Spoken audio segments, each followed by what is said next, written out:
Assalamualaikum warahmatullahi wabarakatuh. Selamat pagi menjelang siang ibu semua.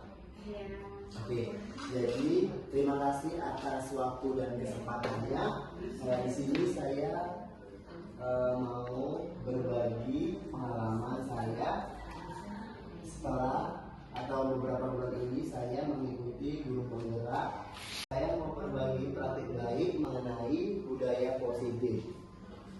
Sebelum saya masuk ke materi budaya positif, saya ingin sedikit berbagi pengalaman saya selama atau sedang mengikuti pelatihan pendidikan guru penggerak angkatan ke-10 di Batu Bara.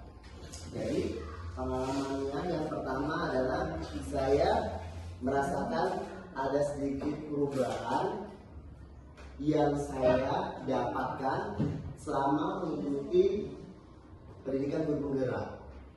Yang pertama, gimana saya bisa melakukan atau mengajar dengan berpihak kepada murid sesuai dengan yang diajarkan oleh Ki Hajar Dewantara, yaitu belajar berpihak kepada murid atau peserta didik. Jadi di sini saya sedikit mau berbagi pengalaman. Awalnya saya mengajar sebelum saya mengikuti pendidikan guru penggerak, saya mengajar masih menggunakan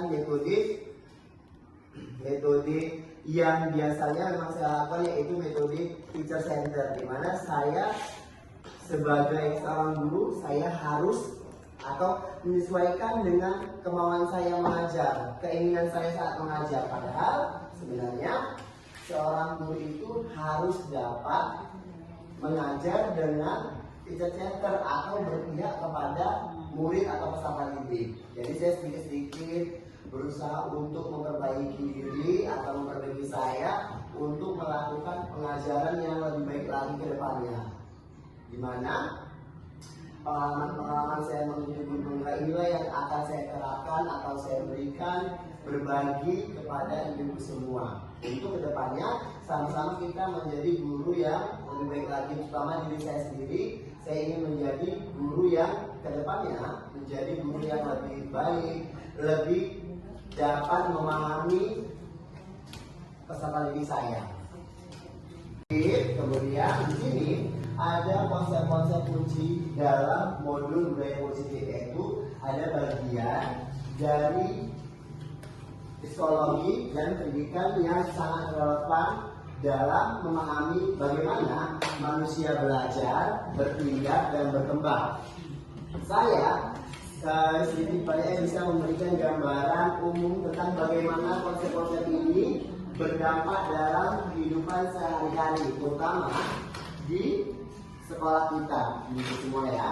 Kemudian untuk konsep-konsep kunci dalam modul budaya positif ini, yaitu yang pertama ada perubahan paradigma belajar.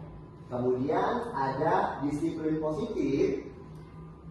Kemudian motivasi perilaku. Kemudian kebutuhan dasar, posisi kontrol restitusi, keyakinan kelas, dan segitiga restitusi. Jadi ketujuh konsep-konsep inilah yang mau sedikit banyaknya saya berbagi pengalaman kepada ibu-ibu semua. Yang pertama ada perubahan paradigma belajar.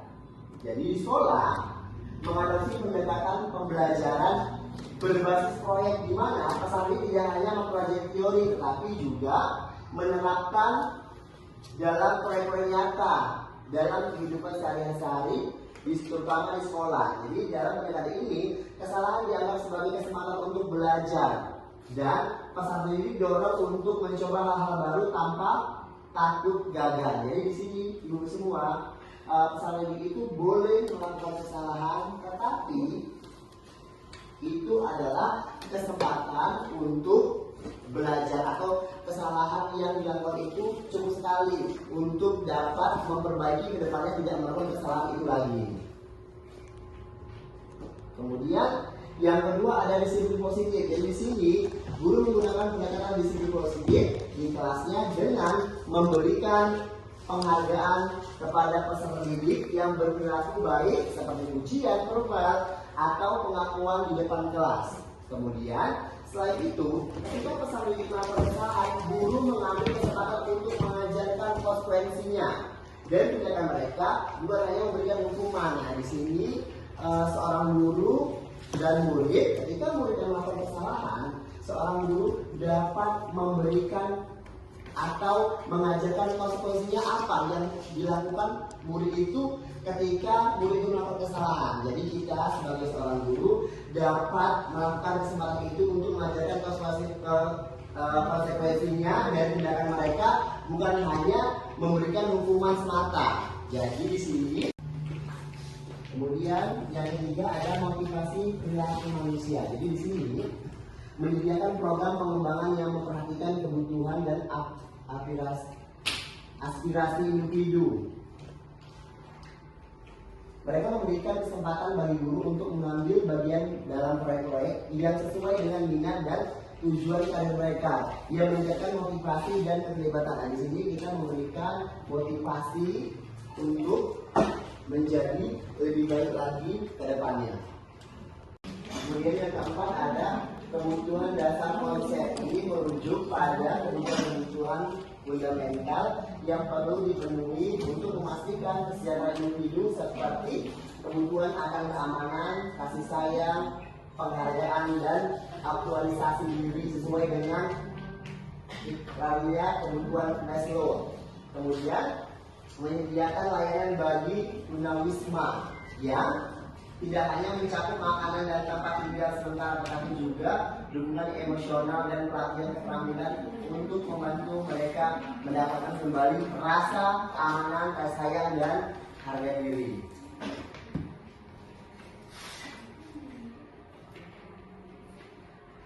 Kemudian yang kelima, posisi kontrol restitusi. Jadi di sini terkait dengan keyakinan bahwa individu memiliki kemampuan untuk menggali atau mempengaruhi lingkungan dan kehidupan mereka sendiri. Jadi posisi kontrol yang positif mengajarkan bahwa melalui usaha, keterampilan dan keputusan yang tepat, jadi seorang dapat mencapai tujuan dan mengatasi hambatan yang terjadi. Nah, di sini ada posisi kontrol guru. Yang pertama ada penghukum, yang kedua ada pembuat merasa bersalah, yang ketiga ada teman, yang keempat ada pemantau, dan yang kelima ada manajer. Jadi kelima posisi kontrol guru inilah yang sedikit banyaknya sudah pasti kita lakukan di dalam atau di luar kelas. Yang pertama ada penghukum. Jadi seorang penghukum atau kita sebagai seorang guru menggunakan hukuman fisik maupun verbal yang biasanya sudah kita terapkan di kelas kita masing-masing. Jadi orang-orang yang menjalankan proses penghukuman senantiasa mengatasi bahwa sekolah memerlukan sistem alat yang dapat lebih menekankan murid lebih dalam lagi. Di sini ada guru-guru yang menjalankan posisi penghukum akan berkata yang pertama, patuhi aturan saya atau awas. Itulah yang sering saya terapkan sebelum saya mempelajari posisi kontrol guru ini.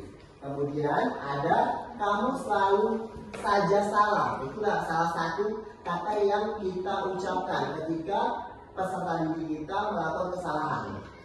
Yang ketiga, selalu, pasti selalu, yang terakhir selesai. Ketika peserta didik kita kasih tugas, ada beberapa peserta didik yang selalu menyelesaikan tugas itu dengan yang terakhir selesai. Nah, kita selalu padahal itu seharusnya tidak kita ucapkan, terutama pada diri saya sendiri. Kemudian guru seperti ini senantiasa percaya hanya ada satu cara pembelajaran bisa bercerai, itu dengan cara dia. Padahal masih banyak cara-cara yang bisa kita lakukan untuk pembelajaran yang berhasil kita lakukan. Yang kedua ada pembuat merasa bersalah. Jadi di sini posisi ini biasanya guru akan bersuara lebih lembut. Nah, di sini pembuat rasa bersalah akan menggunakan keheningan yang membuat orang lain merasa tidak nyaman, bersalah atau rendah diri. Contoh dari kata-kata yang keluar lembut seperti yang pertama, ibu atau bapak sangat kecewa sekali dengan kamu. Yang kedua, berapa kali bapak atau ibu harus memberitahu kamu ya. Yang ketiga, gimana coba kalau orang tua kamu tahu kamu berbuat begini. Nah, di sini kita menekankan bahwa peserta itu merasa bersalah. Di posisi ini, murid akan memiliki penilaian diri yang buruk tentang diri mereka. Murid merasa tidak berharga dan tidak atau telah mengecewakan orang-orang yang disayanginya. Contohnya nih seperti kita bilang, kalau orang tua kamu tahu, nah, itu dia akan merasa dia sudah mengecewakan orang-orang yang disayangi seperti orang tuanya.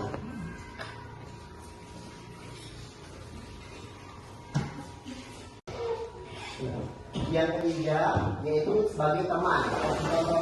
Guru yang ketiga itu sebagai teman. Guru pada posisi ini tidak hanya menyakiti murid, namun akan tetap berupaya mengontrol murid melalui persuasi. Posisi teman pada guru bisa negatif ataupun positif, tergantung cara kita untuk menjalankannya. Jadi positif di sini berupa hubungan baik yang terjalin antara guru dan murid.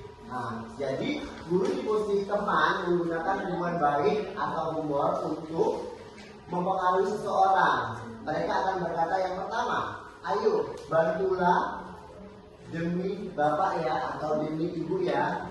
Yang kedua, ayo ingat tidak bantuan bapak selama ini, atau ayo ingat tidak bantuan ibu selama ini. Yang ketiga, ya sudah kali ini tidak apa-apa, nanti ibu atau bapak bantu bereskan. Itu adalah kata-kata yang sering kita ucapkan ketika peserta didik itu kita ibaratkan sebagai teman. Hal yang negatif dari posisi teman adalah bila suatu saat guru tersebut tidak membantu, maka murid akan kecewa dan berkata, saya pikir bapak ibu teman saya. Nah, ini salah satu hal negatifnya yang ketika kita memposisikan diri sebagai murid itu sebagai teman kita. Murid merasa dikecewakan dan tidak mau lagi berusaha. Hal lain yang mungkin timbul adalah murid hanya akan bertindak untuk guru tertentu atau guru-guru yang sesuai dia inginkan, tidak untuk guru lainnya atau tidak untuk semua guru. Jadi murid akan tergantung pada guru tersebut, 1-2 guru tersebut yang merasa dia rasa sebagai temannya.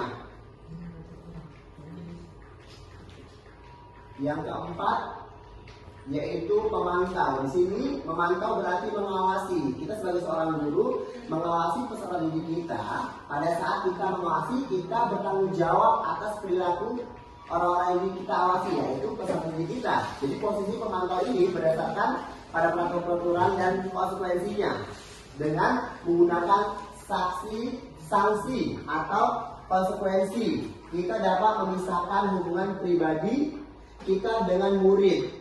Kemudian sebagai seseorang yang menjalankan posisi pemantau, kemudian ada pertanyaan-pertanyaan yang biasanya kita ajukan sebagai seorang pemantau. Yang pertama, peraturannya apa?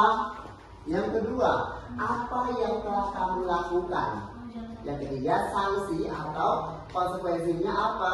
Itulah kata-kata yang kita ucapkan ketika kita menjadi pemantau kepada peserta didik kita. Jadi seorang pemantau saat mengandalkan perhitungan catatan data yang dapat digunakan sebagai bukti atau perilaku seseorang. Jadi posisi ini akan menggunakan slip catatan atau daftar cek yang bisa kita gunakan untuk pemantau peserta didik kita.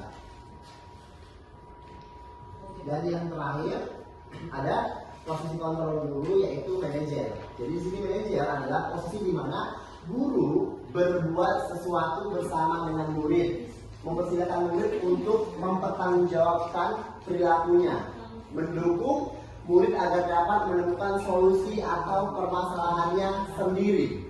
Jadi seorang manajer telah memiliki keterampilan di posisi teman maupun pemantau, dan dengan demikian bisa jadi waktu-waktu tertentu kembali kepada kedua posisi tersebut bila diperlukan. Bila kita menginginkan murid-murid kita menjadi manusia yang merdeka, mandiri dan bertanggung jawab, maka kita perlu mengacu kepada restitusi yang dapat menjadikan murid kita seorang manajer bagi dirinya sendiri. Di mana manajer murid diajak untuk menganalisis kebutuhan dirinya maupun kebutuhan orang lain. Di sini penekanan bukan pada kemampuan membuat konsekuensi, namun dapat dikolaborasikan dengan murid bagaimana memperbaiki kesalahan yang ada atau yang telah terjadi. Jadi sebagai seorang manajer kita akan berkata yang pertama, apa yang kita yakini kembali ke keyakinan kelas yang telah kita buat dan telah kita sepakati. Kemudian, apakah kamu meyakininya? Yang ketiga, jika kamu meyakininya, apakah kamu bersedia memperbaikinya? Yang keempat, jika kamu memperbaiki ini, hal ini menunjukkan apa tentang dirimu? Yang kelima, apa rencana kamu untuk memperbaiki hal ini? Jadi, tugas seorang manajer bukan untuk mengatur perilaku seseorang atau peserta kita. Kita membimbing murid untuk dapat mengatur dirinya. Jadi, sebagai seorang manajer bukan memisahkan murid dari kelompoknya, tetapi mengembalikan murid tersebut ke kelompoknya dengan lebih baik dan kuat. Jadi bisa jadi dalam praktik penerapan disiplin sehari-hari kita akan kembali ke posisi teman atau pemantau, karena murid yang ditangani belum siap diajak berdiskusi atau diundang melakukan restitusi bersama guru.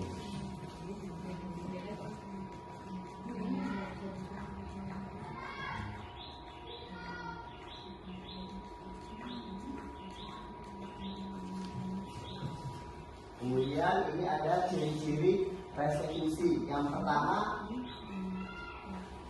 bukan menebus kesalahan, namun belajar dari kesalahan. Jadi di sini ibu semua kita, ketika peserta didik kita melakukan kesalahan, kita itu bisa mengajak peserta didik kita untuk belajar dari kesalahan yang telah dibuat, yang telah dilakukannya, agar kesalahan tersebut cukup satu kali dilakukan untuk kedepannya bisa menjadi lebih baik lagi dan tidak akan mengulang kesalahan yang sudah terjadi. Kemudian yang kedua, memperbaiki hubungan. Nah, di sini kita lebih mendekatkan atau berhubungan baik kepada peserta kita agar kita dapat berkomunikasi dengan baik. Kemudian yang ketiga, tawaran bukan paksaan. Di sini kita tidak diperbolehkan memberikan paksaan kepada peserta didik. Kita di sini menawarkan atau tawar-menawar dalam hal segi positif, kelakuan atau kesalahan yang telah dilakukan dia, atau peraturan lah yang sudah kita buat itu kita beri tawaran kepada peserta didik, bukan paksaan. Kemudian yang keempat, menuntut untuk melihat ke dalam diri. Nah, di sini kita harus dapat melihat atau menuntut peserta didik kita apa yang dimiliki peserta didik kita. Kemudian yang kelima, mencari kebutuhan dasar yang melatar belakangi tindakan. Nah, di sini kita melihat atau berusaha mencari kebutuhan dasar yang melatar belakangi tindakan yang telah dilakukan peserta didik kita. Kemudian yang keenam, kita fokus pada karakter bukan tindakan. Jadi kita melihat karakter-karakter, walaupun terkadang ada karakter yang kurang baik kepada peserta kita, nah kita harus dapat memperbaikinya atau melakukannya agar karakter yang kurang baik tadi atau karakter negatifnya bisa menjadi karakter positif atau menjadi karakter yang lebih baik lagi.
di kelas tinggi atau kelas rendah tergantung situasi dan keadaannya. Jadi intinya Pak, kita jangan jadi guru yang menjadi pembuat merasa bersalah. Gimana Bu? Intinya kita jangan menjadi seorang guru yang menjadi pembuat merasa bersalah. Sebenarnya kita bisa di posisi tertentu kita bisa menjadi guru sebagai pembuat merasa bersalah supaya peserta didik itu menyadari kesalahannya dan tidak mengulangi perbuatan yang dilakukan dia. Asal jangan membuat si anak didik merasa rendah diri. Iya. Kemudian kita makanya kita memanggil face to face, jangan kita melakukannya itu di depan teman-temannya. Kita panggil kita ke tempat mata, kita ngobrol sama peserta tersebut. Nah, kita bisa melakukan itu. Oke deh.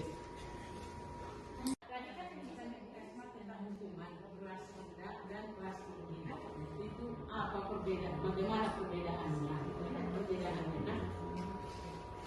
Oke, jadi kalau misalnya kita memberikan hukuman, sebenarnya Bu, kita memberikan hukuman yang positif, kepada peserta didik kita agar hukuman kita itu bermanfaat untuk diri dia, terutama diri dia sendiri. Contoh seperti apa hukuman positifnya? Nah, hukuman positif yang sangat sederhana. Kalau misalnya dia berada di posisi kelas rendah, kita beri hukuman seperti, kalau misalnya ini tergantung posisi peserta didiknya Bu ya. Kalau misalnya peserta didiknya yang belum bisa membaca, kita panggil dia ke depan, kita suruh dia membaca. Itu hukuman sangat sederhana. Kemudian kalau misalnya peserta didik yang dia sudah bisa baca, contohnya Bu, kita kasih tugas dia untuk mengerjakan soal-soal tertentu sesuai dengan kemampuan dia tetapi. Nah, jadi itu salah satu hukuman yang positif yang bisa kita terapkan di kelas tinggi maupun kelas rendah. Nah, kalau misalnya kelas tinggi, dia misalnya sudah bisa ini membaca, kita kasih hukuman yang sederhana, misalnya kita kasih soal-soal matematika yang sesuai dengan kemampuan dia gitu. Nah, jadi kita bisa menerapkan hukuman-hukuman positif kepada peserta kita. Tidak hanya hukuman yang biasanya contoh saya lakukan adalah hukuman yang kurang mengarahkan positif, karena membersihkan kamar mandi atau menyiram bunga. Sebenarnya itu positif juga ya Bu, tapi ternyata itu kurang tepat gitu.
Assalamualaikum warahmatullahi wabarakatuh.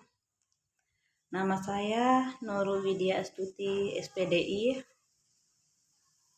Saya sebagai guru pendidikan agama Islam di UPT SDN 16 Sekolah Tanjung. Saya di sini ingin menyampaikan sedikit tentang teman saya, Pak Hendri, yang sebagai guru olahraga di UPT SDN 16 Sekolah Tanjung, yang saat hari ini sedang menjalankan program guru penggerak angkatan ke-10. Kesan saya terhadap praktik berbagi hari ini dari penyampaian pembelajaran dalam penerapan budaya positif, penyampaian pembelajaran dalam penerapan budaya positif untuk membuat keyakinan kelas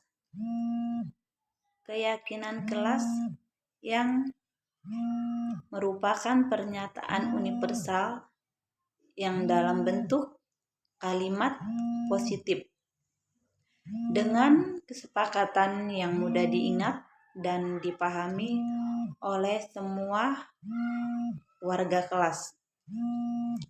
Dengan adanya keyakinan kelas, siswa dapat menghargai perbedaan agama, suku, dan budaya bagi anak-anak dalam dunia pendidikan.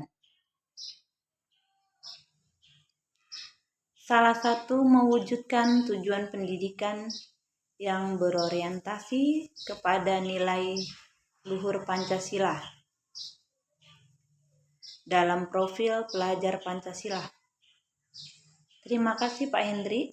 Semoga pemaparan tadi bisa kita implementasi pemahaman di sekolah, terutama di kelas, yang dapat membantu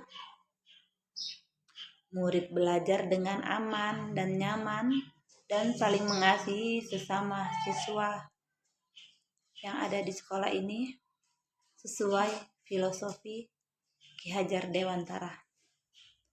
Ini saja yang bisa saya sampaikan. Wassalamualaikum warahmatullahi wabarakatuh. Terima kasih. Perkenalkan, nama saya Esma Renawati Sinaga. Saya guru kelas 1. Saya mengajar di UPT SDN 16 Kuala Tanjung. Dan saya adalah teman sejawat Bapak Hendrik. Bapak Hendrik di sekolah SDN 16 ini adalah sebagai guru olahraga. Dia salah satu calon guru penggerak angkatan ke-10. Bapak Hendrik sudah melakukan praktek baik di sekolah UPT 16 dan dia juga sudah menerapkan tentang budaya positif di SD 16 ini. Kami sebagai guru, teman sejawat Bapak Hendrik merasa termotivasi untuk melakukan budaya positif semenjak Bapak Hendrik menjadi calon guru penggerak angkatan ke-10. Karena begitu banyak wawasan yang sangat positif yang diberikan dan diterapkan oleh Bapak Hendrik di sekolah SDN 16. Dan kami juga merasa termotivasi untuk bisa mengikuti jadi calon guru penggerak berikutnya. Semoga apa yang diajarkan dan diterapkan oleh dan dipresentasikan oleh Bapak Hendrik bisa saya dan teman-teman lakukan di SD 16 Kuala Tanjung ini. Karena apa yang diajarkan dan diterapkan dan dipresentasikan oleh Bapak Hendrik membawa dampak positif bagi kami guru-guru dan juga siswa-siswi yang ada di SD 16 ini. Wawasannya begitu luas dan termotivasi bagi kamilah guru-guru yang ada di sini. Selamat bagi Bapak Hendrik yang sudah mengikuti calon guru penggerak angkatan ke-10 di SD 16 di Kuala Tanjung dan Kabupaten Batubara. Semoga apa yang Bapak ajarkan dan terapkan di sekolah kita ini bisa kami lakukan, kita lakukan dan berkelanjutan. Agar sekolah SD 16 Kuala Tanjung ini menjadi lebih baik dan lebih termotivasi lagi untuk hal-hal yang baik yang bisa memajukan dan mensukseskan anak-anak SD 16 Kuala Tanjung. Terima kasih untuk Pak Hendrik yang sudah calon guru penggerak angkatan 10. Semoga kami guru-guru yang belum jadi guru penggerak bisa mengikutinya dan bisa melaksanakannya. Selamat untuk Pak Hendrik.